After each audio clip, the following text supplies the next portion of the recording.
Hey, everybody, welcome to this episode of the Disc Golf Answer Man. All right, next question comes from Brad. Course specific rules. Hi guys. There has been some disagreement among my local group of players.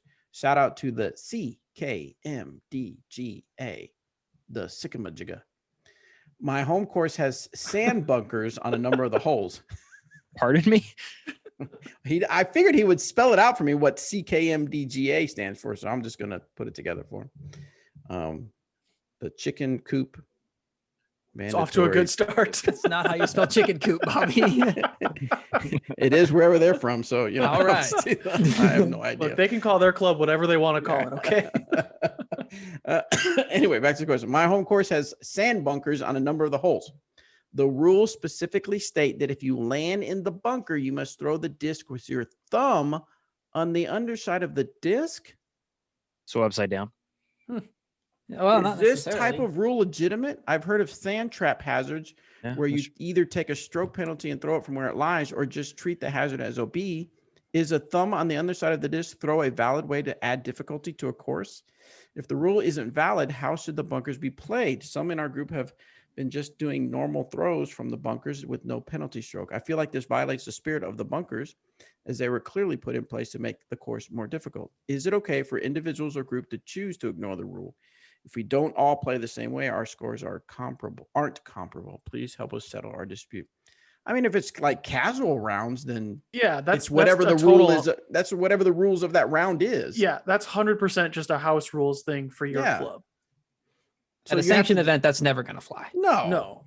Yeah, in a sanctioned event. If it's what? USDGC, where they have those. Oh, where they have rules. Yeah, I think the normal. There's a couple different ways to play bunkers. At USDGC, they just play it where it lies and you add a stroke, right? They don't technically have bunkers at USC, like sand bunkers. Like they have the beach hole. Well, sure, but they call them bunkers. They call them bunkers. And I think they play it, you play it where you play it as it lies with a stroke penalty, I believe is how they do it. Yeah. I kind of like the idea of bunkers just you throw it from where it is, but by nature of it being in sand, your footing is going to be terrible. And that's kind of a punishment for being in there. And I liked that concept, but I think disc golf is doing it wrong by putting all these bunkers right by greens. Yeah. I'd rather see bunkers in the middle of fairways that are larger, that you have to make that decision of, am I going to lay up in front of it or am I going to try to blast over it? And if not, I've still got like 300 feet into the green from that bunker.